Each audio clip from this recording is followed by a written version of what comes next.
la maestra Adriana Franco Silva. Ella es licenciada en Relaciones Internacionales con mención honorífica por la Facultad de Ciencias Políticas y Sociales de la UNAM y es maestra en estudios de Asia y África, con especialidad en África, por el Colegio de México. Actualmente la maestra Adriana Franco se desempeña como secretaria técnica de investigación en el Centro de Relaciones Internacionales de la UNAM. Y bueno, Adriana nos va a compartir una ponencia sobre sus temas de especialización que se titula El despliegue económico-militar de Francia y Estados Unidos en África Noroccidental. La idea de que desde el Seminario sobre Espacialidad, Dominación y Violencia accedamos y digamos, propongamos acercarnos a estos temas es comprender desde un análisis espacial las formas de dominación y violencia que producen redes de dominación en el espacio global en un contexto altamente militarizado y que esta militarización accede a la producción de territorialidades de la dominación específicamente en espacios estratégicos. En este caso, Adriana nos va a hablar de estas redes de militarización que también están ligadas con redes corporativas en el caso de África Noroccidental.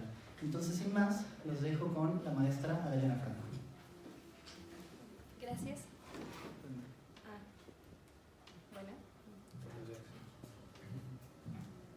Bueno, muchas gracias. Antes también quiero agradecer a Irving, a David, a Fabián y Fer que están aquí por la invitación. A los becarios, no sé si en este caso también sea así, pero en muchos proyectos de investigación los becarios y colaboradores son la parte esencial, ¿no?, de los proyectos y de los seminarios. También gracias a ustedes y a los asistentes por acompañarnos.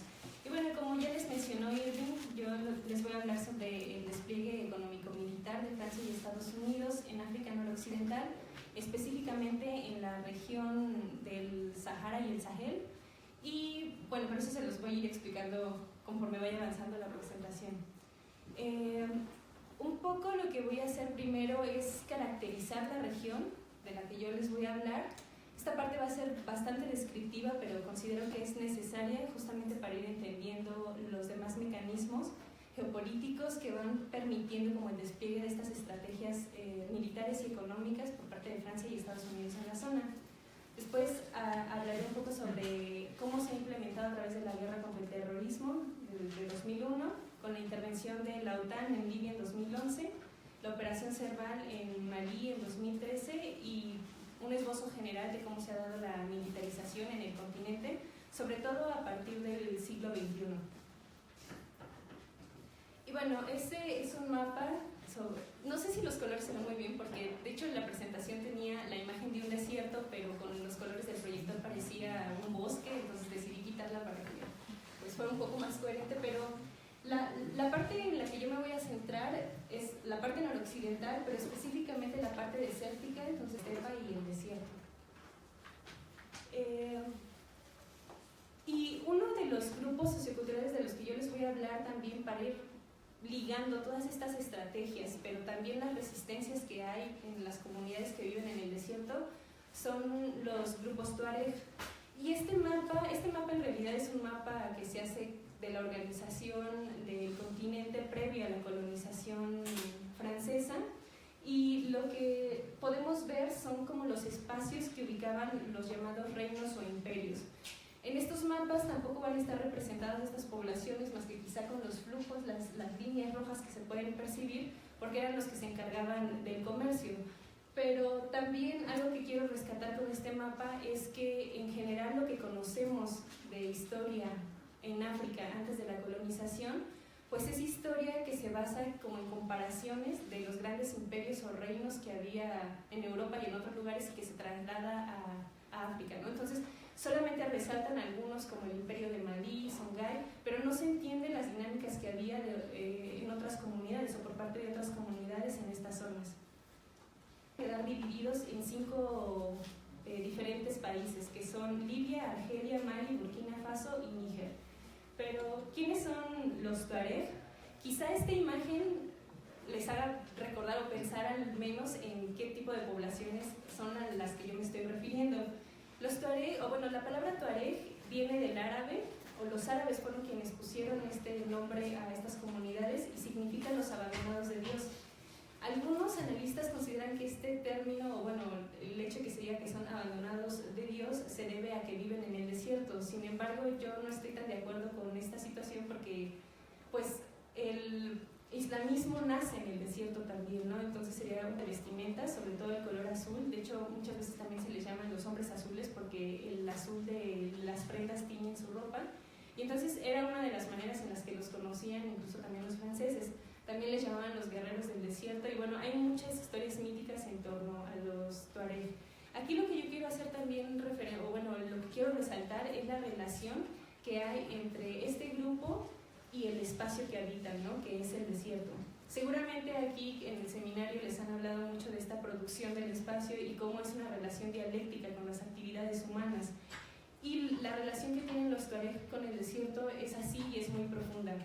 Hay algunos relatos que señalan que muchos otros pueblos intentaron habitar el desierto, el Sahara, pero siempre el Sahara les decía todo lo negativo que tenía el desierto para que pudieran vivir ahí, ¿no? Y entonces todos la población tuareg y el desierto.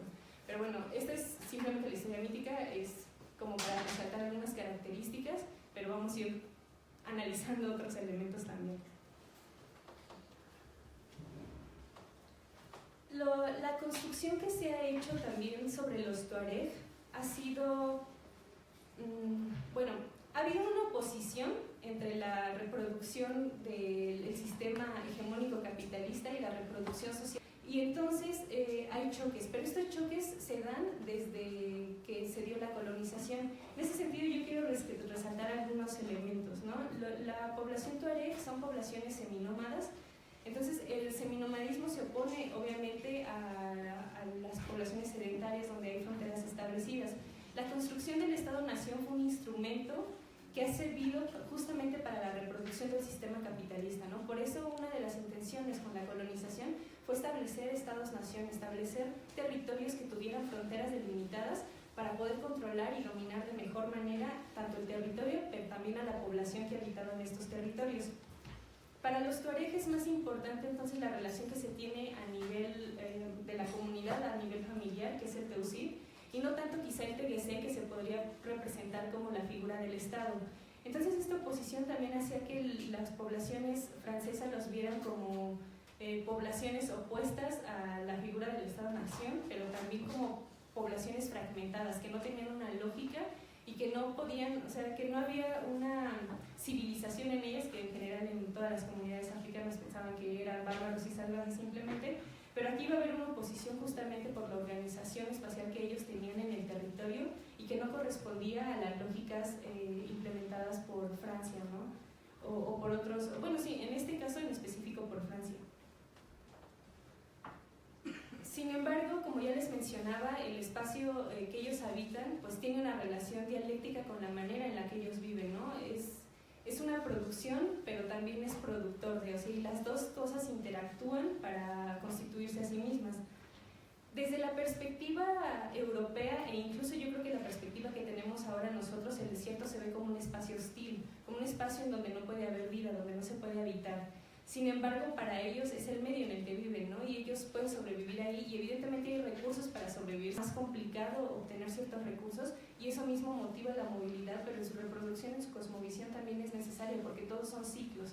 Entonces, en los ciclos uno se tiene que estar moviendo para continuar como con las lógicas de la vida simplemente. Y una cuestión curiosa es entonces que el hogar va a ser donde estén los seres queridos y donde están sus tiendas. Y las tiendas eran antes controladas por las mujeres. Las relaciones que había también como entre hombres y mujeres eran muy diferentes, ¿no? E incluso yo creo que ellos tenían acceso, o ellas más bien tenían más acceso a la propiedad privada. Va a ser fundamental para la reproducción del mismo sistema. Para ellos no hay un derecho de propiedad en el territorio, ¿no? O sea, no pueden delimitar y no pueden impedir que otras poblaciones se acerquen. Lo que ellos conciben es un derecho de paso. Este derecho de paso es justamente, o lo que permite es, una comunidad sí va a tener cierta preeminencia sobre los recursos y el territorio en el que están, pero cualquier otra población puede tener acceso también a esos recursos y pasar por ese territorio, ¿no? Porque prohibir el acceso o prohibir los recursos podría implicar incluso la muerte. Entonces, esto se permite el derecho de paso y no se ve al territorio como una propiedad privada, aunque sí conciben que son parte del desierto, ¿no? Y que el desierto les pertenece de alguna manera. No es un control absoluto como sí se tiene con los Estado-nación. Justamente por eso el establecimiento de las fronteras rompió completamente con la estructura de vida que ellos tenían y con el movimiento que se gestaba. Con las independencias esto no va a cambiar y de hecho las estructuras se van a mantener. Uno de los elementos que... Bueno, las características fenotípicas de los tuaregs son más similares quizá a las de las poblaciones europeas que las de otras poblaciones a las que se les otorgó la independencia. En el caso específico de Malí, que es el que más conozco, la independencia se otorgó a las poblaciones del sur, que son Bambara y Malinké, y que son, la pigmentación de su piel es oscura. También sabemos que uno de los ejes de dominación del sistema capitalista es lo que llamamos como raza, ¿no? Que a mí no me gusta mucho el término porque en realidad el ser humano es una única raza, pero bueno, bajo esta lógica de que dependiendo de la pigmentación que tengas se puede jerarquizar a la población y lo blanco va a ser superior a lo negro, pues entonces bajo estas estructuras parecería que la lógica con las independencias sería que les hubieran otorgado la independencia a las poblaciones que eran más similares a ellos, en este caso a los tuareg. Pero ¿por qué no se las otorgaron a ellos? Aquí yo utilizo a Luis Echeverría, o bueno, ideas de Luis Echeverría, aunque a muchos africanistas no les gustan, ya he tenido, ¿no? O sea, si tienes estudios europeos o occidentales, cómo te comportas, si te comportas de acuerdo a los estándares europeos o no, esa es la blanquitud. Y una de las formas de resistencia de las comunidades tuareg con la colonización fue el no enviar a los hijos a las escuelas europeas. Esto no quiere decir que las poblaciones del sur hubieran ido de manera voluntaria y muy felices a estas escuelas. Sin embargo, ellos tuvieron más acceso, de manera obligatoria o no, pero tuvieron más acceso a esta educación y con las independencias se decidió otorgar la independencia a las poblaciones que tenían más blanquitud que blancura, ¿no? Porque obviamente es más importante que reproduzcan el sistema. Bolívar Echeverría, perdón, no sé qué dije, pero... no, Bolívar Echeverría, perdón. Y bueno, es más fácil porque necesitas que reproduzcan el sistema, ¿no? Entonces, si tienen blanquitud, pues mejor se los otorgas a ellos. También aquí me gustaría resaltar que muchas veces creemos que la colonización en África no tuvo resistencias, ¿no? Y que la población africana fue completamente pasiva. Y creo que hay que analizar otros tipos de resistencias y no solamente las armadas. Un ejemplo que yo les podría dar es cuando se obligaban a las poblaciones a plantar ciertos cultivos que beneficiaban obviamente la reproducción del sistema de las metrópolis. Lo que las poblaciones africanas hacían después de sufrir una constante violencia directa en contra de ellos y no querían hacer esos trabajos, y la actuación de los africanos fue completamente pasiva. Creo que hay que ver y disgregar también este tipo de elementos. Pero bueno, eso nada más era como información extra. Entonces, con la población tuareg en específico, hubo desde la colonización una estigmatización en contra de estos pueblos, ¿no? ¿Por qué? Porque no respondían a la lógica de sus estructuras, de sus cosmovisiones. Las teorías o las perspectivas de la negritud, entonces se favoreció también esta perspectiva que ahora analizándola ya en estos años podría ser vista como algo no tan positivo, pero que yo creo que en ese momento era necesario. Era necesario también fortalecer este sentimiento nacionalista que excluía a muchos grupos, entre los que destacan los tuareg. Pero bueno, ya un poco saltando ese recuento histórico descriptivo de la región y de este pueblo, vamos a empezar un poco a ver estos mecanismos geoestratégicos que han sido implementados a partir del siglo XXI para desplegar militar y económicamente los intereses tanto de Francia y Estados Unidos. Cuando en 2001 se declara la guerra contra el terrorismo, en realidad no había una preocupación por lo que estaba sucediendo en la región sahelo-sahariana de África noroccidental. Sin embargo, en 2003 Bush declara que es una zona terrorista. Entonces aquí vemos también cómo la hegemonía va reproduciendo ciertos espacios, ciertas características, y esto también permite la estigmatización de la población que ahí vive. Esta producción espacial pues tenía que estar, o bueno, iba en contra de un espacio negativo que era justamente el creado por los Tuareg y que se oponía a la reproducción capitalista. Con la declaración de que hay terrorismo en esta zona, van a haber varios beneficiados, pero aquí voy a destacar dos en diferentes escalas. Los primeros van a ser a nivel internacional, justamente potencias como Estados Unidos y Francia, que van a poder intervenir directamente, justificándose por el terrorismo para salvaguardar sus intereses. Pero también las élites africanas y ciertos grupos africanos se van a beneficiar de este discurso, porque van a obtener recursos de estos países y porque van a tener cierta legitimidad si dicen que van a luchar en contra de estos grupos. Y bueno, aquí voy a retomar algunos elementos que han trabajado más en el Observatorio Latinoamericano de Geopolítica para ir resaltando características e irlas analizando.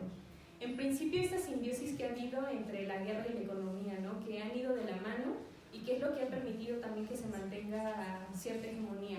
En el siglo XXI quizá hay un cambio en el sentido de que el mecanismo disciplinador va a ser más la guerra que la economía, pero nunca se van a despegar, no van a seguir estando de la mano.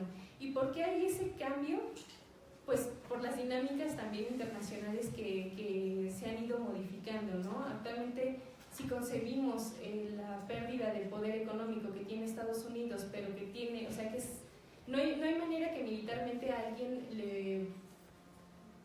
le haga competencia en estos momentos, ¿no? Quizá a nivel económico se podría, pero a nivel militar todavía es imposible que alguien lo confronte directamente. Entonces este cambio por eso se da para que la guerra sea como el elemento disciplinador, que ha sido un elemento disciplinador además a lo largo del tiempo también en otras regiones, pero que quizá en el siglo XXI se está agudizando. Estas también son ideas, no son hipótesis que se están trabajando. La reproducción del capital y la ganancia. Lo que van a favorecer también va a ser justamente la reproducción del poder de los sujetos dominantes. Entonces por eso van de la mano y se van reestructurando de manera como junta, ¿no? De manera constante. Y parece que ahora va a haber otro, bueno, David Harvey, ahora sí,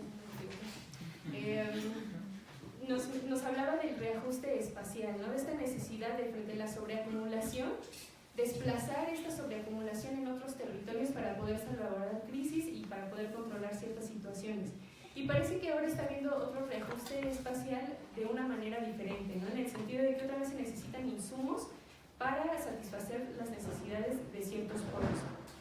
Y la escasez, aunque también Bolívar Echeverría hablaba como esta escasez, cuando se rompe como con este discurso de la escasez, empieza la modernidad, parece que ahora se requiere de nuevo de este discurso de escasez justamente para poder llegar a recursos que son de difícil acceso, pero que son necesarios para la reproducción del capitalismo.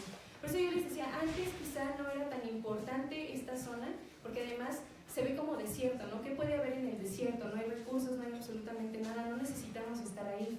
Sin embargo, frente a esta situación de escasez, ahora es indispensable estar en estos espacios, a pesar de que sea difícil y costoso llegar a estos recursos. Entonces, se va a ir a lugares más riesgosos por diferentes características, no va a importar eso, aunque sea menos rentable, se tienen que extraer estos recursos, ¿no? Porque ya son los últimos recursos que quedan, entonces quien se los apropie es quien pueda poder seguir reproduciendo el sistema. Y bueno, frente a este discurso, como yo les decía, no había un interés en esta zona, no se hablaba de terrorismo en esta zona, pero a partir de 2003 se lanza la iniciativa Tansahel, esta es desplegada por Estados Unidos, y a partir de ese momento, curiosamente, también surge un grupo que se llama Grupo Salafista para la Predicación y el Combate, y en 2013 secuestra a 32 europeos. Esto obviamente genera un caos, empiezan a hablar del terrorismo que se está desplegando en la zona y de que es necesario intervenir directamente, ¿no? Hay algunos autores como Keenan que mencionan que de hecho este grupo tenía vínculos muy cercanos con los servicios de inteligencia argelinos, y Argelia en ese momento también tenía muchos vínculos con Estados Unidos. Entonces se cree que incluso pudo haber sido un grupo creado. Bueno, también quiero aclarar que no estoy diciendo que todos los grupos terroristas hayan sido creados por Estados Unidos o por ciertas potencias, pero sí hay una influencia y sí hay un favorecimiento que se les da a ciertas estructuras que para luchar, para primero oponerse y después quizás se les revierte, ¿no? Esta estrategia que tenían, y entonces estos grupos ya no están de acuerdo con lo que están planteando los estadounidenses y pues cambian y se oponen al hegemón, aunque haya tenido alguna alianza. También creo que la relación que hay entre estos grupos y Estados Unidos y otros países es de alianza y conflicto, ¿no? No solamente es de conflicto, aunque ellos argumentan que así es, que siempre van a luchar contra el terrorismo, también hay alianzas y acuerdos. Este grupo que yo les menciono, el que se mostró a los 32 europeos, y digo europeos porque eran de diferentes nacionalidades y tampoco fue un solo día, ¿no? O sea, fueron secuestros como a lo largo de un periodo de tiempo, y a partir de ese momento se justifica la intervención de esta iniciativa estadounidense. Esta iniciativa, entonces, el grupo, ya me acuerdo que les estaba diciendo otra cosa. El grupo, este grupo se convierte en 2007 en Al-Qaeda del Magreb Islámico. Es como el origen de Al-Qaeda del Magreb Islámico. Y bueno, en 2005 la iniciativa Pan-Sahel se convierte en la Asociación Transsahariana contra el Terrorismo, que justamente lo que busca es luchar contra el terrorismo en este territorio, es decir, que Estados Unidos puede intervenir cuando quiera, cuando le plazca, para poder hacer lo que se le pegue la gana y seguir ganando o manteniendo ciertos intereses, ¿no?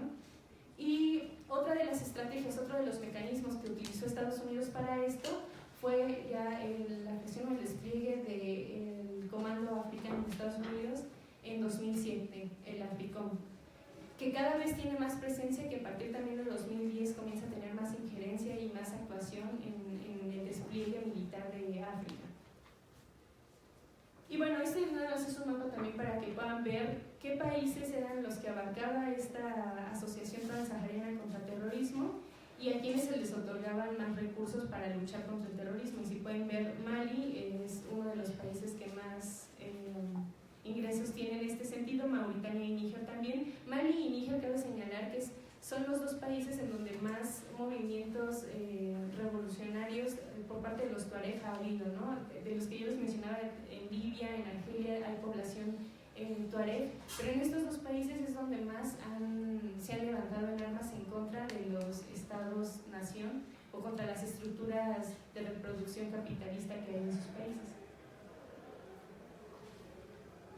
Y todo este despliegue que en 2007 también hubo un movimiento que se vinculó con estos grupos, y a lo largo de todo ese periodo, o sea, desde 2003 que se crea la iniciativa Pan-Sahel hasta la actualidad, el discurso del terrorismo ha sido el que permite la injerencia de países como Estados Unidos y Francia en el territorio. Pero yo les mencionaba que la guerra está actuando como un mecanismo disciplinador, y no solo disciplinador, sino de reconfiguración de la reproducción del sistema. Y en este sentido, la intervención de la OTAN en Libia, desde mi perspectiva, es parte de esta misma estructuración y de esta nueva estrategia.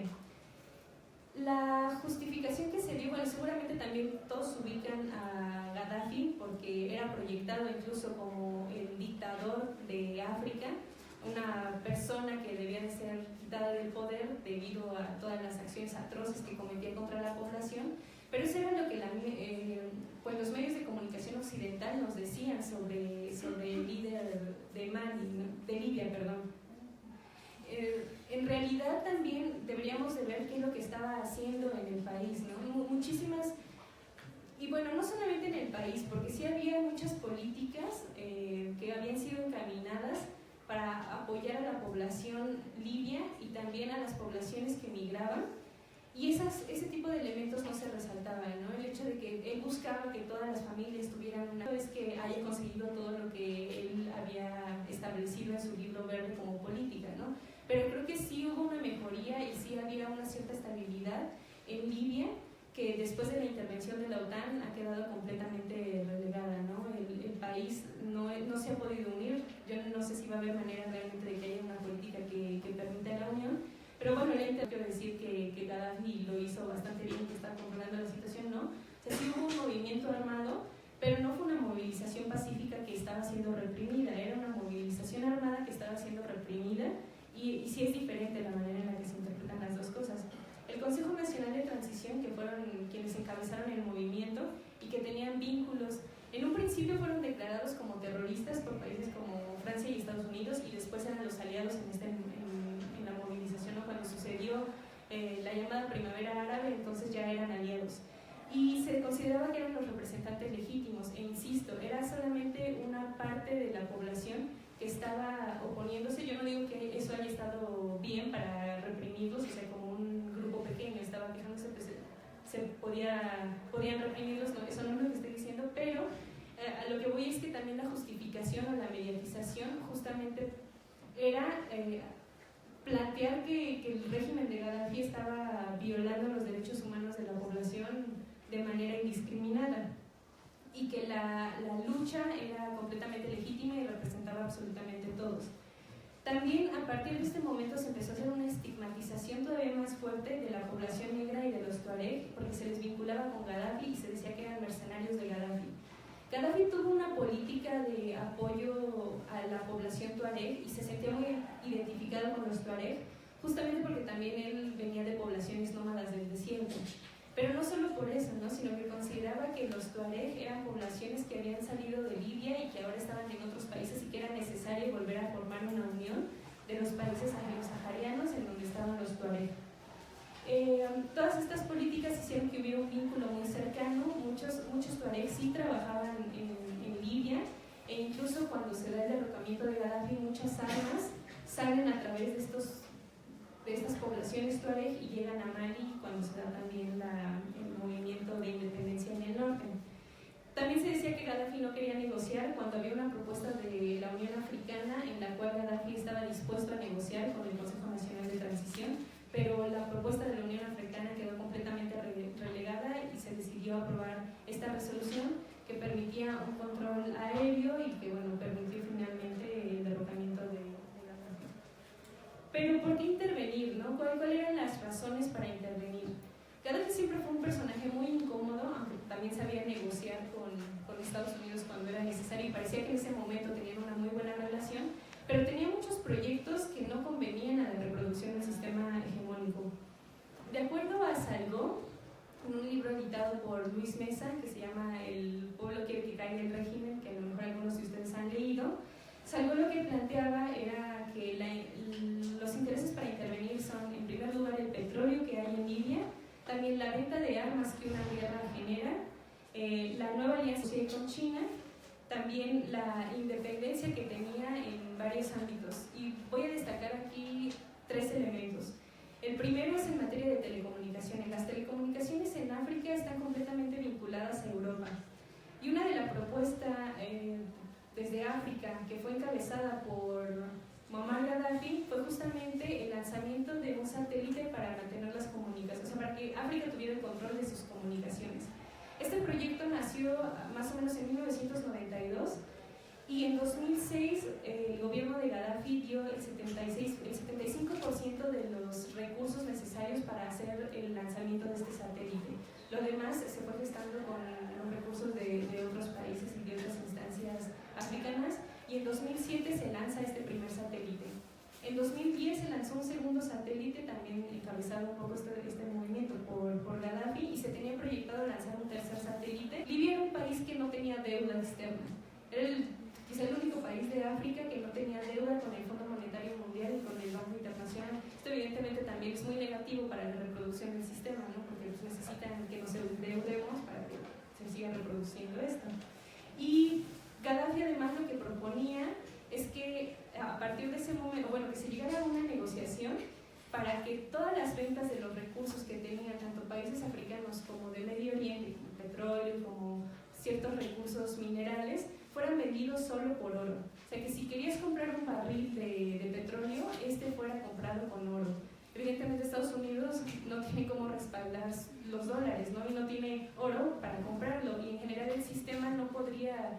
O sea, el sistema como está actualmente no hubiera sido capaz realmente de mantener los intereses de los países occidentales si se hubiera llevado a cabo este acuerdo. También en el supuesto de que Gaddafi hubiera logrado hacer un acuerdo con los dirigentes de otros países, ¿no? Que por ejemplo Arabia Saudita hubiera aceptado vender su petróleo por oro. No creo que realmente lo hubiera pasado eso, pero tenía ciertos planes o ciertos proyectos que sí iban en contra de la reproducción capitalista. Y el tercero es un proyecto hídrico que se llamaba El Gran Río Hecho por el Hombre. Hay muchísimos recursos hídricos en el subsuelo subsuelo africano y sobre todo en esta región desértica. Y lo que él pretendía era justamente extraer este recurso para abastecer a su país y a otras comunidades en África. Entonces, bueno, esas son algunas de las razones por las cuales interviene, ¿no? Como verán, a pesar de que había una relación que parecía más cordial en ese momento entre Gaddafi y Estados Unidos, las propuestas de Gaddafi realmente amenazaban la reproducción del hegemón. Y bueno, entonces se gestó algo que también a muchos profesores no les gusta, pero pues lo utilicé en la tesis de licenciatura y lo voy a seguir utilizando, que es esta palabra. Creo que las intervenciones humanitarias en realidad no son humanitarias y más bien quizá podrían caracterizarse como humanicidas. Obviamente también el hecho de mezclar la palabra genocida con lo humano no es algo novedoso que yo haya inventado, se me haya ocurrido a mí, ¿no? Muchos otros autores han hablado de desarrollicidio, de epistemicidio, entonces como bajo esta lógica que también ya quizá deberíamos de detener porque pues todo es cidio, pero bueno, lo voy a retomar porque pues así lo planteé en ese momento. ¿Por qué fue una intervención humanicida? Por diversas características, ¿no? Entre ellas porque respondió a los intereses occidentales que ya les mencioné anteriormente.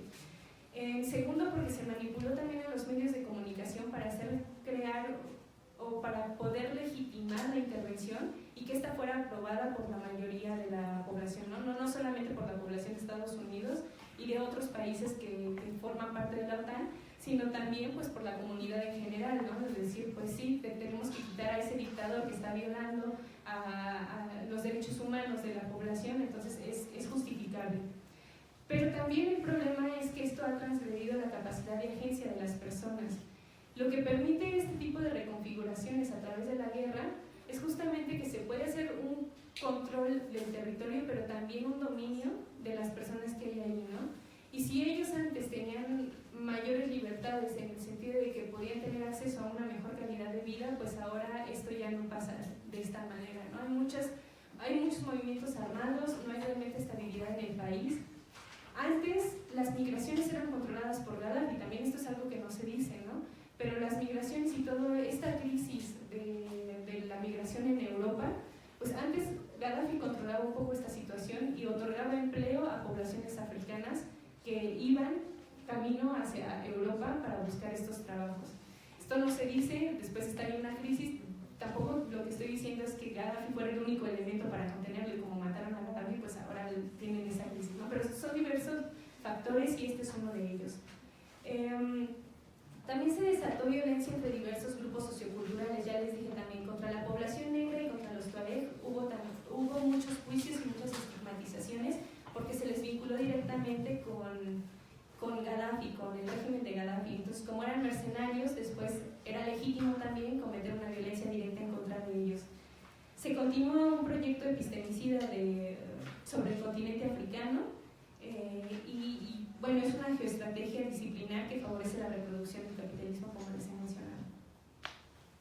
Y ahora, para conectar un poco esto que sucedió en Libia con Mali, porque si se recuerdan un poco como el índice, que no era índice, que yo le puse mecanismos geopolíticos, les mencionaba que íbamos a hablar también del caso de Mali.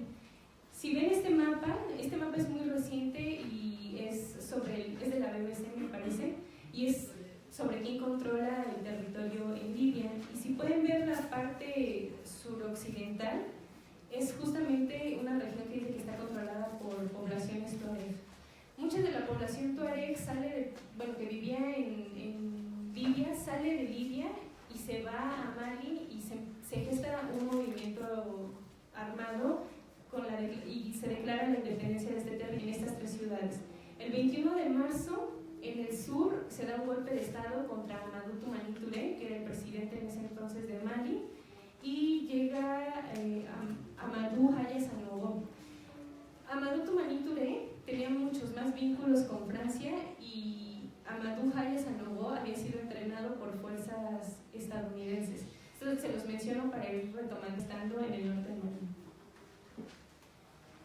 Eso nada más es para que ver la declaración de independencia sobre el Azawad, que es el territorio que corresponde a Timbuktu, Kidal y Gao y una partecita de Mopti. Antes yo no consideraba ese espacio, pero un profesor que se llamaba Leco me dijo que también es una región tuareg y que es parte del Azawad, entonces que corta a la mitad Mopti, y esa es la región de la Azawad, esa es la región de la que se declaró la independencia. Como ya les decía, el flujo de armas no fue la única razón objetiva y la violencia directa, pero bueno, va en contra de una violencia directa en la cual hay grandes desigualdades en contra de la población. Este solamente es un ejemplo, también es un mapa que nos habla de la inseguridad alimentaria. Si pueden ver, bueno, no se ven muy bien los colores, pero la parte que se ve negra es roja en realidad, y esta es lo voy a hacer porque no me las sé de memoria, me sé algunas pero no todas, pero responde a esta violencia objetiva, ¿no? Esta violencia estructural en contra de la población tuareg, en contra de la población del norte de Malí. Hay unos enfoques que se llaman teorías de las desigualdades horizontales, que se pueden vincular mucho con esta violencia objetiva, y bueno, en general podríamos decir que entre más violencia, entre más desigualdades hay entre grupos socioculturales, es más fácil que estalle cierta violencia, ¿no? Y esta desigualdad la ven en tres ámbitos: en el político, que es el acceso a cargos públicos, pero también, por ejemplo, el acceso al ejército que tienen ciertos grupos socioculturales; el económico, que es el acceso a empleos, el que tengas un trabajo digno, que se te remunere por hacer ese trabajo; el cultural, que es el respeto de las costumbres y la lengua; y el social, que es el acceso a servicios de salud, a servicios de educación. Y todos estos servicios y todas estas desigualdades estaban representadas en la población del norte de Mali. Bueno, como ya les dije, en junio, después de que se da la declaración de independencia, mencionar que se tenía que intervenir. Esta región no está caracterizada por tener petróleo, ni por tener uranio, ni por tener ningún recurso, ¿no? Entonces, muchas veces también cuando hay una intervención, luego se puede vincular porque es un país con petróleo y entonces son los intereses económicos del petróleo los que hacen que se ingiera en esta zona. Pero a mí me parecía muy ilógico que se hiciera una intervención cuando no había los recursos, ¿no? O sea, ¿cuáles eran los intereses reales de este país? Porque casi el 20% del uranio que utiliza para producir su energía eléctrica a través de uranio, pues la saca de estos territorios. Entonces, el hecho de aceptar o reconocer la independencia de la Azawad, del territorio que veían en el mapa azul, podría justificar o podría permitir que otros grupos tuareg que viven en Níger declararan la independencia. Estos espacios es en donde se encuentra el uranio, entonces no era conveniente realmente que se reconociera esta independencia. Pero no, creo que esto sí lo tengo que mencionar después porque ahorita ya recordé la estructuración de las diapositivas, entonces la siguiente, por favor. Después de antes de la intervención, en 2007, esta era más o menos la presencia que tenían tanto Estados Unidos como Francia en el territorio. Son algunas bases, obviamente muchas no son reconocidas, sobre todo las de Estados Unidos no son reconocidas, pero esta era la ubicación de la presencia que se tenía. Así, entonces, como les estaba mencionando, una cuestión a nivel regional que se podía analizar era justamente el uranio que había en Níger. Pero esta también no era la única razón por la cual se decidió intervenir, por la cual se contuvo el movimiento de independencia, porque también sería reducirlo demasiado. Este es un mapa que hicieron los británicos después de que se derrocó a Gaddafi, en donde representan justamente la cantidad de agua que hay. Entre más oscuro esté, es donde hay más recursos hídricos.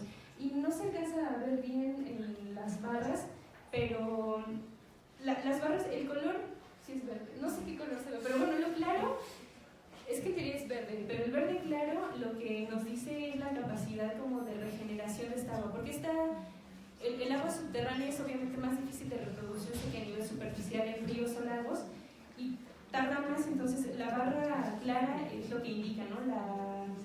Cuánto tarda en regenerarse esta agua, y la barra oscura es la cantidad de recursos que se tienen.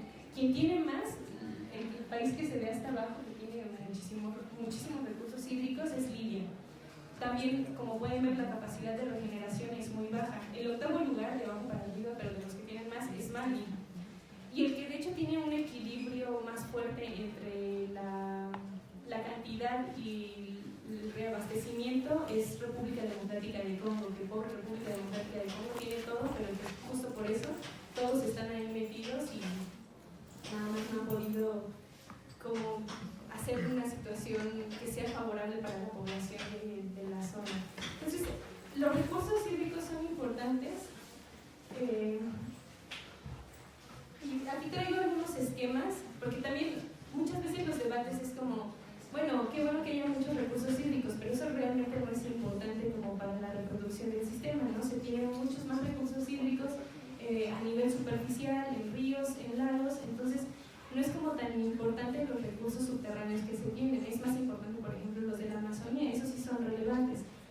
Sin embargo, si hacemos un análisis también del agua que hay en el mundo, podemos ver que el agua que consumimos, el agua que realmente podemos beber, solamente representa el 2.5% del agua total que hay en todo el planeta Tierra. De este 2.5%, 30.1% es agua que está de manera subterránea y solamente el 1.2% es agua superficial, la que usamos en realidad, ¿no? Por ejemplo, considerando únicamente la de ríos y lagos, es el 0.49 y el 20.9, pero de ese 1.2%. O sea, más o menos lo que utilizamos representa el 0.30%, que se confrontaría al 30% del agua subterránea, ¿no? Es decir, casi 100 veces más. Hay casi 100 veces más agua subterránea que se podría aprovechar y que además es agua que en general es limpia. Las poblaciones del desierto la utilizan, es la manera en la que ellos extraen el agua. Y entonces creo que sí son recursos importantes y que pueden estar interesados países como Francia, como Estados Unidos, en controlarlos y en regularlos, ¿no? Ya vemos también cada vez más la privatización del agua. Ahora tenemos de nuevo la Ley de Aguas Nacional, entonces no es algo que solamente esté pasando ya, sino que podemos ver ciertas similitudes también en nuestro país. Entonces creo que no solamente son los recursos como el uranio que se encuentran en el país vecino lo que hace que se dé una intervención, sino el control que se puede hacer de estos recursos hídricos. Y bueno, ya nada más como ejemplo, el 21.39% de toda el agua subterránea está en África. Este mapa ya es como posterior, ¿no? Después de la intervención, la operación Serval se despliega en enero de 2013 y se supone que iban a salir los franceses y que ya iban a dejar a la MINUSMA, que Naciones Unidas iba a mantenerse ahí. Sin embargo, para 2014 los franceses vuelven a lanzar una operación que se llama Operación Barkhane, que en un momento más podrán ver en un mapa, pero se mantienen ahí, ¿no? O sea, los intereses están ahí y son bastante fuertes. Si recuerdan el mapa que yo les presenté como anterior a 2007, la presencia que había, pues, o sea, sí era significativa, pero no como se ve en este mapa, en donde ya hay como un control absoluto. Los colores ahora van a fallar mucho, pero el azul, bueno, el que es un círculo, con más círculos adentro, es la presencia militar, ¿no? Que pueden ser bases, no necesariamente bases grandes, sino más bien Lilipad, que son bases pequeñas que sirven más bien para la movilización de las fuerzas y el reacomodo de estas. El que es un octágono, es un octágono, creo, es la presencia de ExxonMobil, ¿no? Los intereses por el petróleo que hay. Los triangulitos, los rombos son ciertas zonas que sirven para la vigilancia y el control del territorio, son de inteligencia, supervisión y reconocimiento. Las bases de drones son los pentágonos y los círculos grandes azules son el alcance que tienen estos drones. A partir del siglo XXI también en la estrategia estadounidense, en el Joint Vision 2020, lo que se planteaba es que necesitaban controlar la información y los drones eran un medio necesario para poder gestionar esta información. La información, como mencionaba Foucault, da poder, y entonces en ese sentido tener un control, conocer cómo está el territorio, conocer cómo se mueve la gente en este territorio te permite tener un control también del mismo y por lo tanto de las personas que ahí lo habitan. No sé si alcanzan a ver una como red que se ve un poco salida de Mali, que está en Mauritania, pero también cubre toda la zona del Azawad. Esta es una zona de vigilancia y también a partir de 2007 se estableció un sistema de información geográfico justamente para estudiar la zona, ¿no? Entonces, esto nos demuestra que hay intereses por la zona, o sea, que hay intereses por estar ahí, pero ¿cuáles son? ¿Por qué lo están haciendo? Pues son los elementos que yo les mencionaba, ¿no? Desde mi perspectiva, es alcanzar estos recursos que, aunque son más difíciles de obtener, pues necesitan ser controlados por estas potencias para poder seguir reproduciendo el sistema. El siguiente mapa es justamente de la presencia francesa en África después de la intervención. Y como pueden ver, se hizo la operación Serval, que era para el norte de Mali, la región de la Sahara, pero posteriormente se lanza la operación Barkhane, que abarca más países y la idea es supuestamente luchar contra el terrorismo o mantener una presencia. También a partir de 2013 hay un despliegue mayor de ciertas de ciertas instalaciones de empresas de agua como Suez y Veolia, que son empresas francesas que controlan el agua y que, como pueden ver, tienen una presencia significativa en la región ahí suroccidental de Francia, pero que también empiezan a tener más presencia en el norte. Y bueno, ese es el mapa ya como juntando los dos elementos, ¿no? Como pueden ver, está completamente invadido el territorio por este despliegue económico-militar de Francia y Estados Unidos. ¿Y cómo ha sido este despliegue económico a partir del siglo XXI? En general,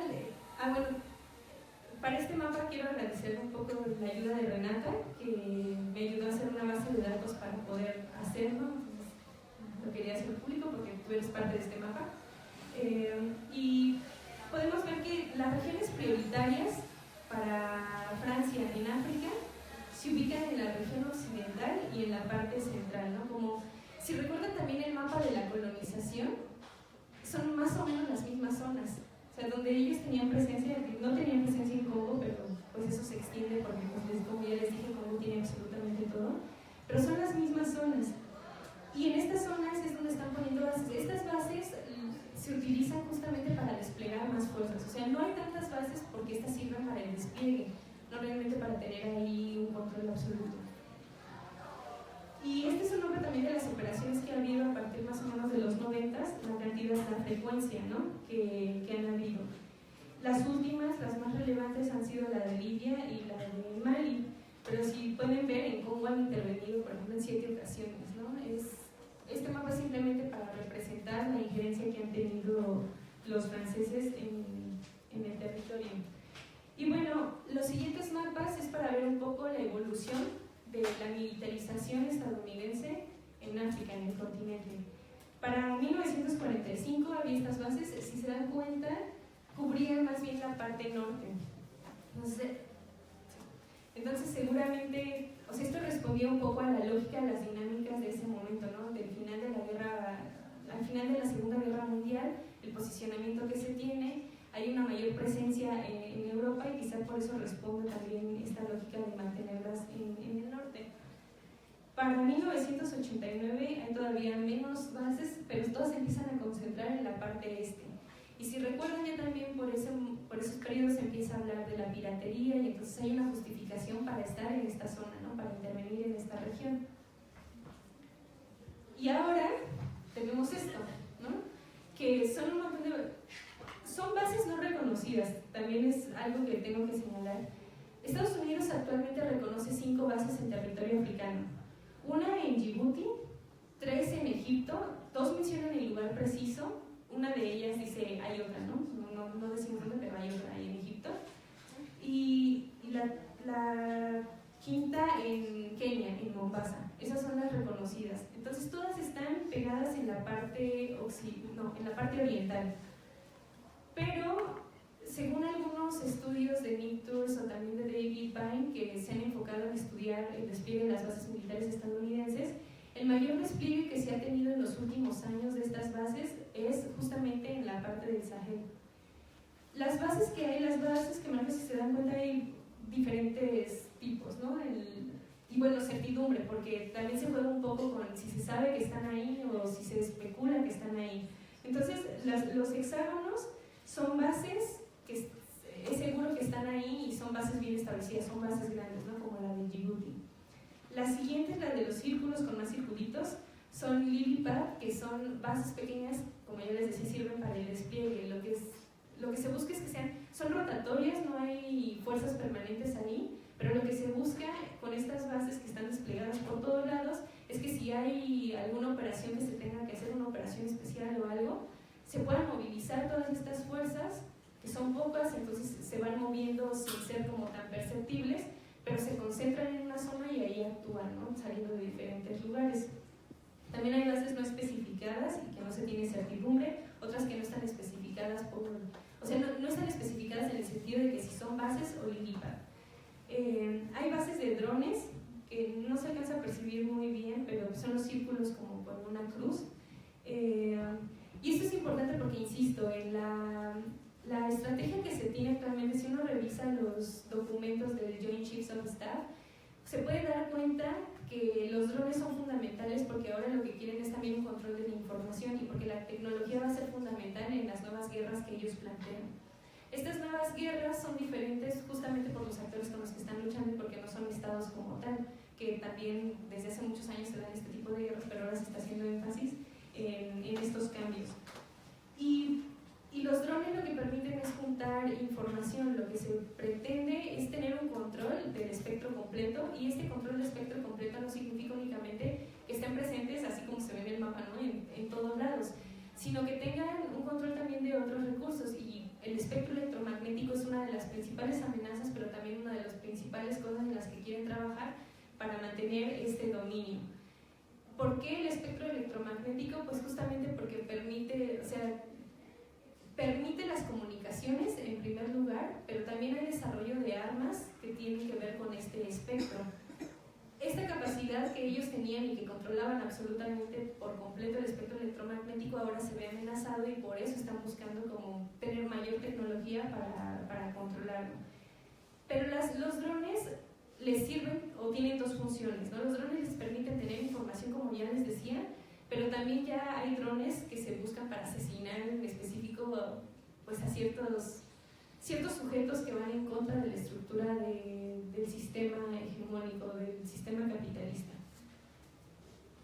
Lo que se busca no es tener una presencia consolidada en todas las partes del mundo, sino permitir que haya un acceso rápido. Por eso yo marco en azul claro el acceso a los lugares que se tienen, pero también las áreas de ensayo o las bases de operaciones, ¿no? que buscan justamente este despliegue. Entonces, tienen acuerdos con muchos países africanos para poder tener una vinculación en los aeropuertos, para poder ingresar, no es únicamente que se tengan las fuerzas ahí, sino que se llegan a acuerdos para poder hacer un despliegue militar mucho más efectivo cuando se necesiten hacer ciertas operaciones especiales. Y bueno, creo que a manera de conclusión, en general, estos mecanismos han servido para ir reestructurando la forma en la que van haciendo el despliegue económico-militar tanto Francia como Estados Unidos en la región. Ya no voy a enfatizar en más elementos, ya más bien si hay dudas o comentarios quizás los podríamos ir platicando, pero no quiero acabar únicamente con que hay un despliegue y que están completamente dominados y controlados, ¿no? Todavía hay luchas, hay resistencias que se siguen gestando, específicamente en el norte de Malí siguen celebrando la Declaración de Independencia, aunque nadie lo reconoce, ellos siguen celebrando cada año la Declaración de Independencia, y pues siguen las luchas, ¿no? Siguen las luchas por hacerse visibles, porque se escuchen sus voces y por luchar en contra de esta imposición capitalista o de esta imposición de la reproducción del sistema. Y bueno, eso sería todo. Muchas gracias.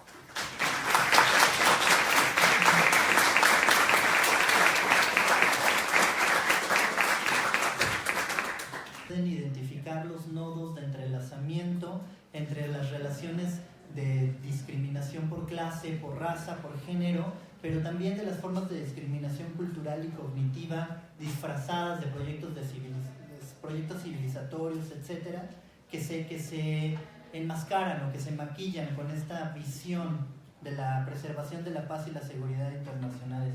Creo que con lo que Adriana nos menciona podemos ver muy claramente el vaciamiento del contenido social de muchas de estas figuras, el vaciamiento del contenido social que tiene, por ejemplo, el espacio, ahora que Adriana mencionaba, se construyen absolutos de cuáles son los espacios estratégicos, se construyen absolutos de cuáles son los espacios que valen la pena, y uno pensaría en ese absoluto que un desierto en realidad no tendría ningún interés por ser controlado, por ser dominado. Este tipo de cosas, este tipo de visiones que nos comparte Adriana nos da cuenta de que, pues, todo lo contrario, ¿no? Hay muchísimas formas estratégicas, muchísimos intereses estratégicos detrás de eso, pero que para poder instalarse, para poder acceder a ese tipo de espacios, necesitan de un vaciamiento del contenido que se tenía, por ejemplo, cuando nos menciona Adriana de la relación tan cercana que tienen los tuareg con su espacio, ¿no? Entonces, creo que este vaciamiento del contenido social, de la vida en general y de las distintas determinaciones que configuran, por ejemplo, las formas de seguridad, las formas de desarrollo, llevan a la posibilidad de la instrumentación de la dominación y de las distintas formas de territorialización de la misma a nivel mundial, como ya muy bien nos lo mencionaba Adriana. Creo entonces que ver a la militarización mundial en estas claves espaciales es comprender no solamente que la militarización funciona para la producción de un espacio global, sino que la militarización misma permite aquello que David Harvey denominaba como la fábrica de la fragmentación, formas en las que se fragmenta al espacio global en diversas territorialidades y que se articulan también planetariamente para permitir las formas de reproducción hegemónica.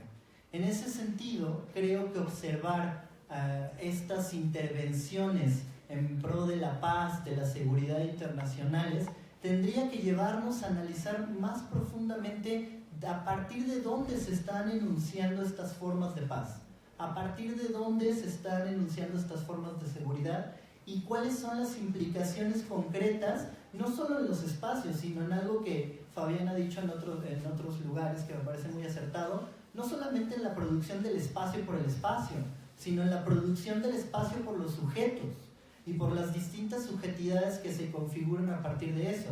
Subjetividades también vaciadas de contenido social, subjetividades instrumentalizadas para la posibilidad de esta reproducción hegemónica, subjetividades que dejen de ser una amenaza o de configurarse como una amenaza y que sirvan como reproducción de lo mismo. En ese sentido, entonces, retomo este concepto de humanicidio, que qué bueno que lo sigues retomando, Adriana, porque me parece que es aquí, sí, porque hay espacios donde la represión es más fuerte, ¿no? Se territorializa de una manera distinta el poder. Entonces, esta cuestión del humanicidio que me parece fundamental, cómo poder entender intervenciones humanitarias que buscan defender los derechos humanos, que buscan establecer configuraciones espaciales, sociales, políticas, etcétera, en favor de un concepto de paz que no refleja lo que está pasando territorialmente ahí y que de hecho enmascaran formas de eliminación social, no solamente del sujeto materialmente, sino de toda la construcción simbólica que hay alrededor de este, ¿no? Entonces, creo que este tipo de visiones nos hacen entender en este juego de escalas cómo lo global no tiene sentido sin lo concretamente territorializado, pero cómo esas territorializaciones también obedecen a configuraciones globales del poder mundial en este caso, que van mucho más allá de, lo inmediatamente reconocible, como los denominados recursos estratégicos, ¿no? También esta cuestión de que no es tanto la conceptualización tradicional de lo que entenderíamos como recursos, sino que van más a cuestiones que son también tremendamente vitales, como los recursos hídricos, pero que a simple vista no lo podemos observar. Entonces, me quedo con esto que decía Adriana. No es que Estados Unidos, Francia, no es que estos grandes centros de poder quieran tener una presencia en todos lados, sino que se busca un acceso a todos lados para la construcción de aquello que Anastasia Zeña en algún momento denominaba la construcción de una hegemonía sin límites.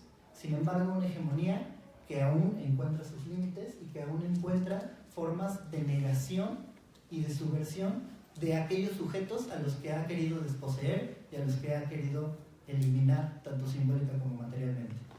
Pero bueno, nos gustaría saber qué piensan ustedes, nos gustaría saber qué comentarios tienen, qué dudas. Yo creo que se le puede preguntar 1.000.000 de cosas a Adriana, no tenemos tantísimo tiempo para que se le pregunten 1.000.000 de cosas, pero sí nos gustaría escuchar algunos de sus comentarios.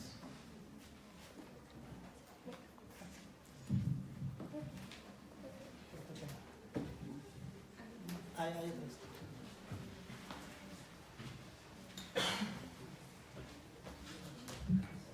Hola, muchas gracias por tu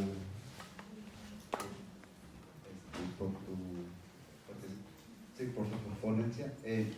No sé si volviste a retomar el punto de reconstrucción. No sé si podrías ampliar un poco más. Y quisiera saber si has considerado algún otro fenómeno, porque estoy pensando, por ejemplo, en los ejércitos militares oficiales de los estados contra ejércitos como mercenarios de iniciativa, privados, pensándolo en el negocio de la guerra permanente. No sé si podrías agregar un poco, dar tu visión. ¿Hay alguien más? Igual le podemos hacer como una primera reunión. Buenas tardes, antes que nada muchas gracias por tu ponencia, sin duda ha sido muy amplia y ha tocado varios aspectos que ayudan a entender mejor el funcionamiento del capitalismo y de los países hegemónicos. A mí me queda una duda que realmente antes no había escuchado. ¿En qué consiste el desarrollo de armas a raíz del espectro electromagnético? Esa es una...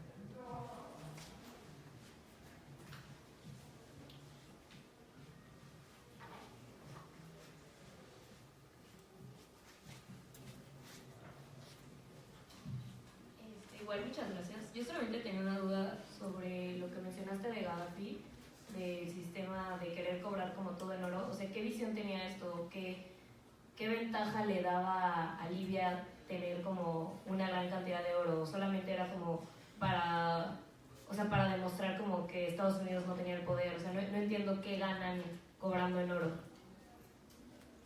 Gracias.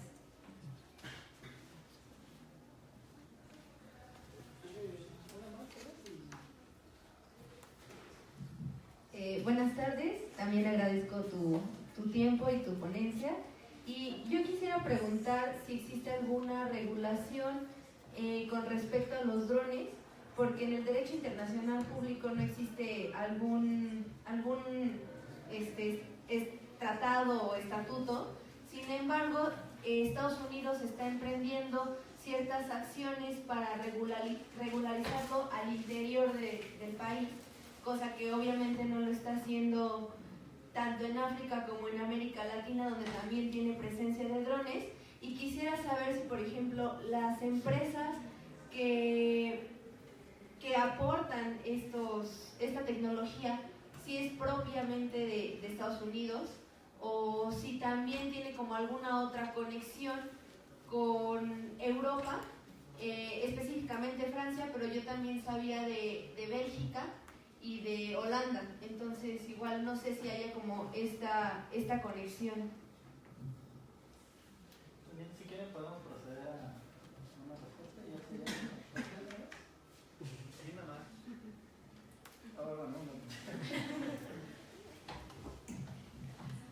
Muy buenas tardes, muchísimas gracias por su intervención. Bueno, lo que me interesó más era lo de Gaddafi, porque no se estudia tanto. Yo soy francesa, pues, y estudio en Europa, pues es como totalmente otro punto de vista, y por eso que me interesó ver cómo qué piensan aquí y cómo se presenta la cosa. Está interesante.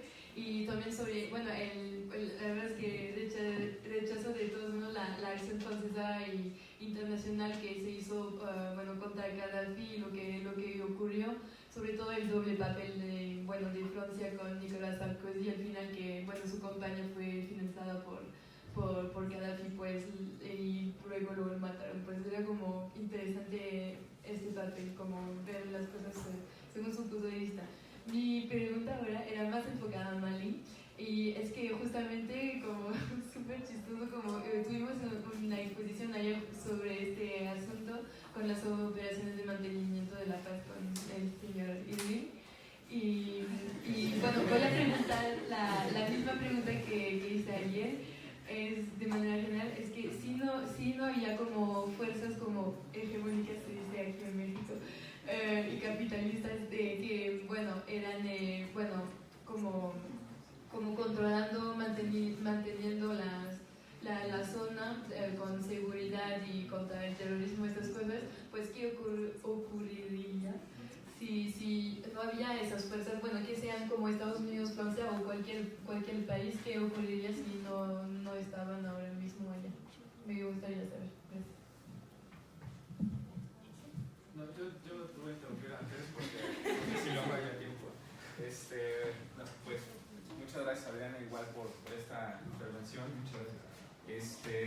Como siempre, maravilloso escucharte y tener la oportunidad de dialogar con las ideas que presentas.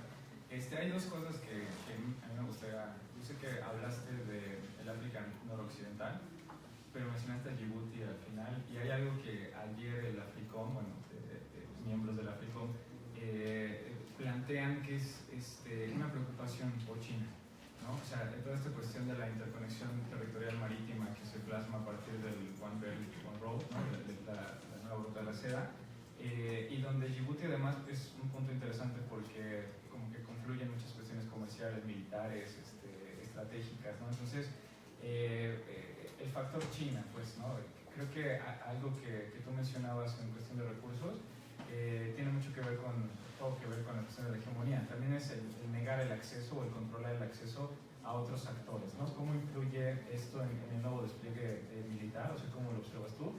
Y algo que mencionaste sobre la negritud precisamente, ¿no? O sea, sobre esta cuestión que generaciones atrás y africanistas anteriores lo reivindicaban, ¿no? O sea, era una cuestión como de identidad, de producción, una identidad muy propia, y que tú mencionas algo, ¿no? Al final no fue tan positivo, ¿no? Me gustaría nada más escuchar tu opinión de por qué todo esto que se reivindica muy fuerte en algún momento, ¿no? Y se entiende, como tú dijiste, por qué se reivindicó, ¿cuál es la parte negativa, digamos, ahora, ¿no? Gracias. A ver si puedo responder todo, ¿no? Porque hay algunas cosas que mejor no tengo que contar.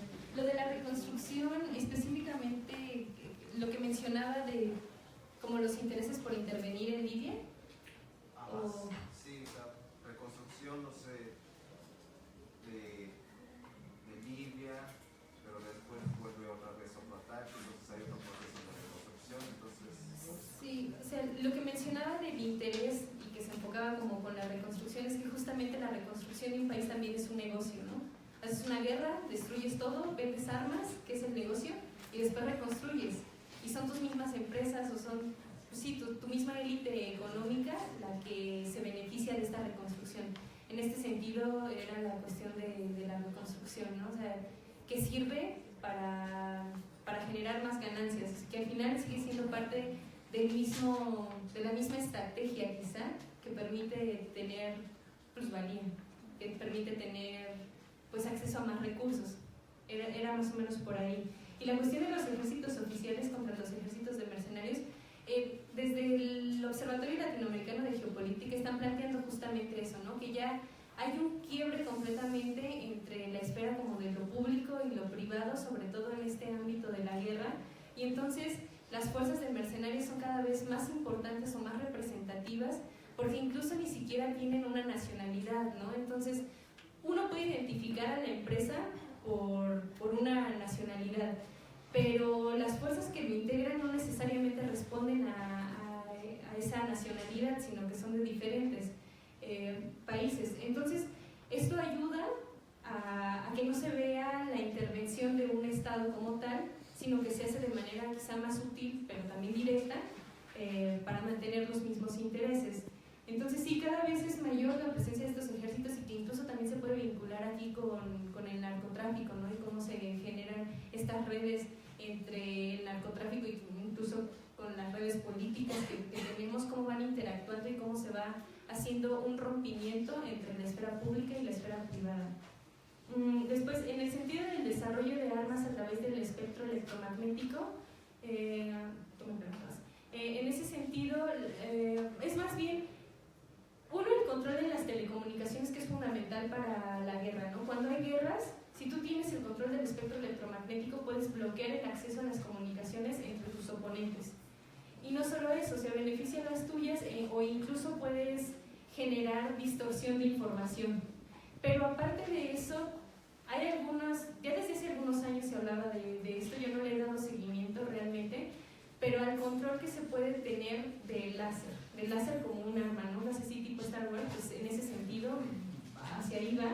El control también, ¿no? Que es dentro del rango del espectro electromagnético. Entonces son varios usos que se le pueden dar, incluso a nivel de como ruidos que se puedan generar para molestar un ambiente, eso también podría ser parte de, ¿no? Y puede ser parte de estas nuevas armas, de esta nueva tecnología que se tiene. Es algo de lo que yo te podría compartir, o sea, lo mencioné, sí, por mi culpa quizá, pero no podría profundizar más, no tengo más conocimiento al respecto, ¿no? Pero por ahí podría ir un poco la respuesta. ¿En qué beneficiaría a Gaddafi hacer el intercambio de oro, no? Puede ser en varios sentidos, creo yo, o sea, puede ser algo simbólico, como tú decías, de decir, bueno, ustedes no tienen la capacidad de ver cómo le hacen, con qué van a respaldar su moneda, pero sí es un cambio, o sea, a mí me parece que es un cambio en la forma en la que se realiza el comercio actualmente, ¿no? Porque todo se realiza a partir de dólares, en realidad, incluso podemos ir aquí a Cancún y te cobran en dólares, ¿no? Pero bueno, el punto de lo que yo voy con este cambio es que ¿quiénes son los que podrían comprar el petróleo si solamente se vende por oro? Serían quizá los países entonces donde hay oro. ¿Quiénes son esos países que tienen oro? ¿Es realmente Estados Unidos? ¿Es realmente Europa? Entonces haces un cambio en la manera en la que se llevan a cabo estas relaciones comerciales y que incluso podrían interpretarse como un trueque, ¿no? Quizá. ¿A quiénes beneficiarían y a quiénes no beneficiarían si haces este tipo de cuestiones? ¿Quiénes tienen los recursos y quiénes no tienen los recursos? Claro, tienen los recursos ellos al final porque siguen explotando y siguen sacando recursos de otros territorios. Pero si se hacía, o sea, si se genera esta modificación, quizá podría haber una reconfiguración en la reproducción capitalista, ¿no? En la reproducción de la economía que se tiene. No sé realmente cuál era el plan de Gaddafi. Hubiera estado interesante que todavía estuviera vivo y que alguien hubiera podido entrevistarle, que le preguntara específicamente esto para saber realmente cuál era la propuesta que tenía. Pero creo que va por ahí, ¿no? O sea, no solamente en lo simbólico, sino en la reproducción, porque a pesar de todo, muchos dicen que yo amo a Gaddafi, ¿no?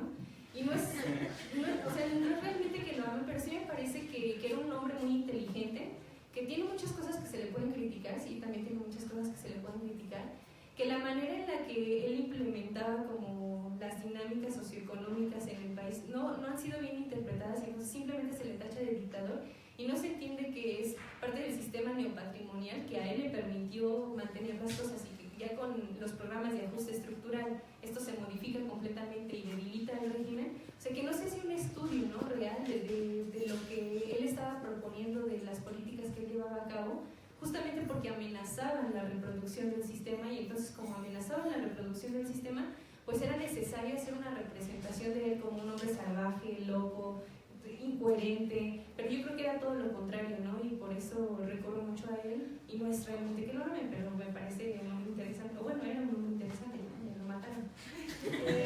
La regulación con respecto a los drones, pues sí, o sea, creo que en ese sentido, tú lo mencionabas, al interior es una cosa, pero lo que hagas al exterior es completamente diferente. En los archivos, en los documentos militares oficiales de Estados Unidos, uno puede ver esta dicotomía entre cómo actuar con una cosa y cómo actuar con otra, ¿no? Entonces, si dice, tenemos que luchar contra las insurgencias, este es un ejemplo, contra las insurgencias que amenazan a los países que son aliados y que son democráticos y pues que están alineaditos, ¿no? Básicamente. Pero vamos a luchar, o sea, vamos a apoyar a las insurgencias en contra de los países que no son democráticos. ¿Quién determina que un país es democrático y no para que intervenga a Estados Unidos? Pues Estados Unidos, ¿no? ¿Y cuáles son las razones? Pues hay que preguntarles también a ellos, porque a veces no parecen como tan claras las limitaciones que tienen para apoyar a unos y para apoyar a otros. Pero en ese sentido yo creo que la regulación, no sé realmente como en el nivel jurídico en que vaya la regulación de los drones, pero yo creo que va a haber o que la tendencia sería que haya una regulación al interior, sí, por cuestiones de seguridad para ellos, pero al exterior no va a haber una regulación, ¿no? Y menos en esos países africanos que a nadie les interesa. Si a nadie les interesa, no importa cuántos maten, tampoco, ¿no? Entonces, insisto, no sé a nivel jurídico cómo va la situación, pero creo que sí va a haber dos vías en el sentido de la regulación de los drones. Tampoco sé bien cómo son formados estos drones, o sea, si son, seguramente sí, todo es como con apoyo de diversas industrias, de diversas empresas para formar cierta tecnología, aunque la lideren los Estados Unidos en ese sentido, ¿no? Pero no sé realmente cuál es el papel que tienen otros países, no sé si Bélgica, no sé cuál es la participación en el diseño y producción de estos drones y cómo los despliegan. Sé, por ejemplo, que hay algunos acuerdos para el despliegue de estos sistemas desde bases en Italia, en Alemania y en Francia, específicamente para el despliegue hacia África, ¿no? No sé hacia otros territorios, pero hacia África. Hay 3 bases importantes, una en Italia, una en Alemania y otra en España. No te podré decir ahorita la ubicación específica porque no la recuerdo, y que sirven para eso, ¿no? Pero más bien como bases para que estos drones hagan inspecciones en el territorio africano. Y en el caso de Francia tienen bases también en Emiratos Árabes Unidos para el despliegue en la zona, ¿no? Para el reconocimiento del continente africano. Las operaciones de mantenimiento de la paz, ¿qué pasaría si no hay estas fuerzas como apoyando aparentemente a la situación? Pues yo creo que a lo mejor y podrían incluso estar mejor, ¿no? No lo sé. O sea, lo malo es que también no tenemos un escenario laboratorio como para poder experimentar y entonces darte una respuesta acertada a qué pasaría si no estuvieran. Aquí es una cuestión meramente especulativa, pero creo que el problema también es por qué suponer que estarían peor si no estuvieran las fuerzas de Naciones Unidas o las fuerzas francesas, ¿no? Cuando estas fuerzas han hecho que la situación empeore. O sea, ¿por qué han dividido más a la población? Porque incluso una de las estrategias de la MINUSMA es o bueno, no de la MINUSMA, pero de muchas operaciones de mantenimiento de paz, es utilizar a población que sea identificada como de la región, ¿no? Entonces, se utilizan fuerzas de Chad y no fuerzas francesas para intervenir o para... Bueno, las operaciones de mantenimiento de paz tienen como otra función aparentemente, pero también hemos escuchado los casos ahora en República Centroafricana de violaciones, de una serie de cosas que en teoría no deberían de realizar las operaciones de mantenimiento de paz y que están sucediendo, ¿no? Esto genera más divisiones entre la población, disgrega más todavía a la reproducción social armónica. Entonces, ¿qué pasaría? Yo creo que probablemente podrían estar mejor, ¿no? También por qué pensar desde una visión paternalista, de que si no estamos ahí, si no estamos guiando la reconstrucción o la paz o la seguridad o el desarrollo o lo que sea, no van a poder, o sea, ¿por qué pensar que los pueblos africanos o cualquier otros pueblos, nuestros pueblos indígenas, por ejemplo, ¿por qué pensar que ellos no pueden hacer las cosas por sí mismos? ¿Por qué pensar que nosotros tenemos que decirles cómo tienen que gobernar, cómo tienen que llevar a cabo sus relaciones económicas? No, o sea, creo que ese es el problema, ¿no? Si desde ahí partimos, pues desde ahí entonces es el problema. Nosotros no estamos viviendo allá, nosotros no estamos interactuando, no tenemos los conflictos que ellos tienen como para poder determinar que nosotros lo haríamos mejor si estamos interviniendo y si les estábamos diciendo, ¿no? Más bien ahí creo que tendríamos que dejar un poco de ser tan paternalistas de padre, y ver qué es lo que sucede, ¿no? Con las relaciones que se configuren allá. Insisto, la presencia de estas fuerzas han disgregado más a la población, las han separado más. Entonces, ¿qué pasaría? Creo que podrían estar mejor, pero no lo sé, y esa es mi opinión, y simplemente es una suposición, ¿no? Porque no podremos saber, a menos que pasara, podremos saber realmente qué sucedería. Ahora la cuestión de Djibouti. Sí, de hecho Djibouti es muy curioso porque hay bases militares de todo, bueno, no de todos los países evidentemente, pero hay una base, hay 2 bases de hecho de Estados Unidos. Es la reconocida y una que no es reconocida, pero que también ahí está. Hay una base francesa y hay una base china, que es también, de hecho, no solamente por la ruta comercial, que bueno, la ruta comercial implica otras cosas, no solamente el comercio evidentemente, pero hay una base militar china en la región. ¿Cómo juega todo eso ahí. Yo no entiendo, seguramente el régimen se está llevando mucho dinero porque ¿cómo le haces como para mantener esos intereses? Pero sí, Djibouti es un punto central por la conexión, ¿no? O sea, tiene una ubicación estratégica viéndola como en términos de su posición en el mapa geográfico, lo que conecta.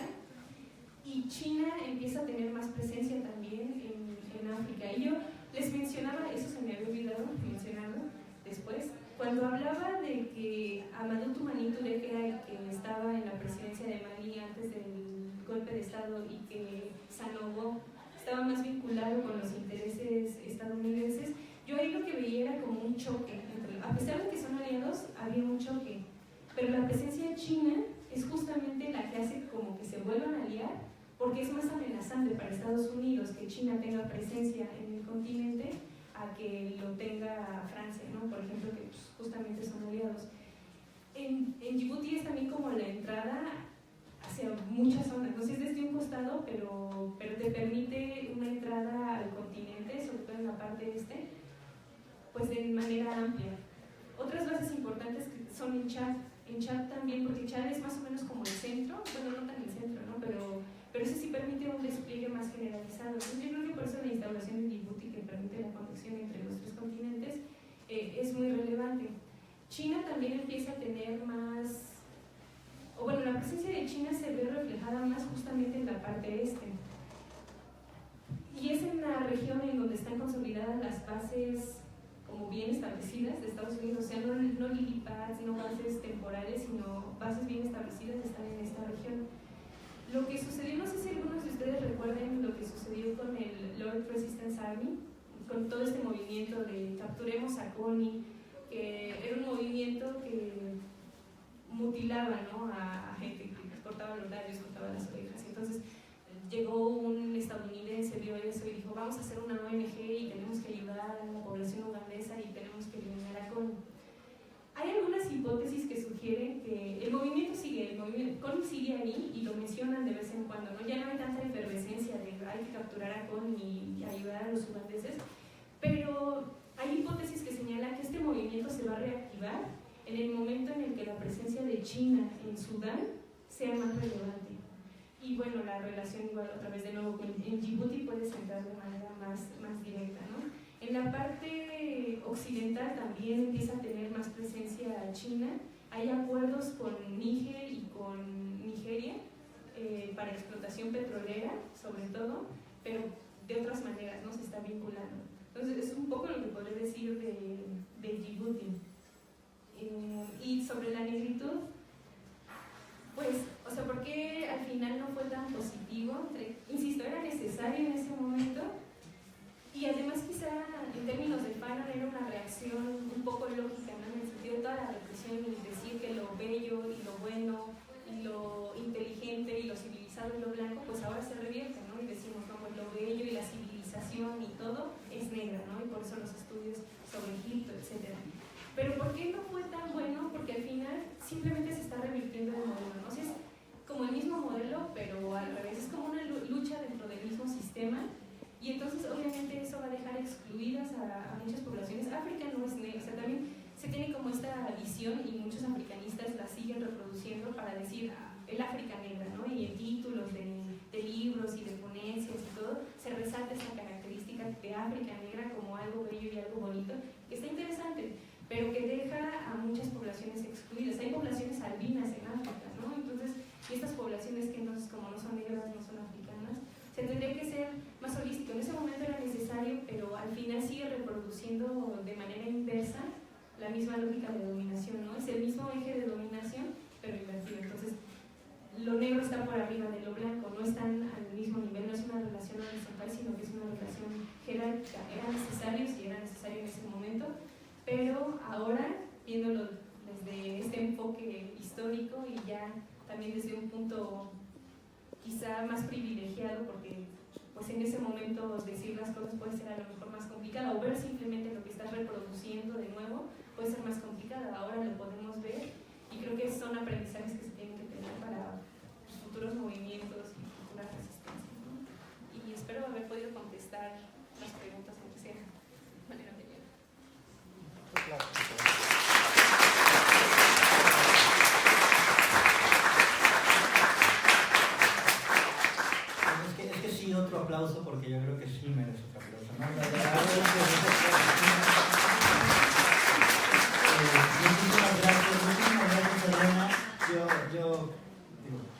todos quedamos encantados con lo que nos has venido a presentar acá. Y muchísimas gracias a todas y todos ustedes por asistir, por vincularse y por seguir interesadas en las actividades que hacemos aquí en el seminario. Ahora tenemos que cerrar el evento porque hay otro evento a las 3 de la tarde acá, entonces por eso dejar un poquito de tiempo para la transición, digamos. Entonces, pues muchísimas gracias por su asistencia. Quedamos pendientes a cualquier comentario, a cualquier cuestión y nuevamente muchas gracias. Hasta la próxima.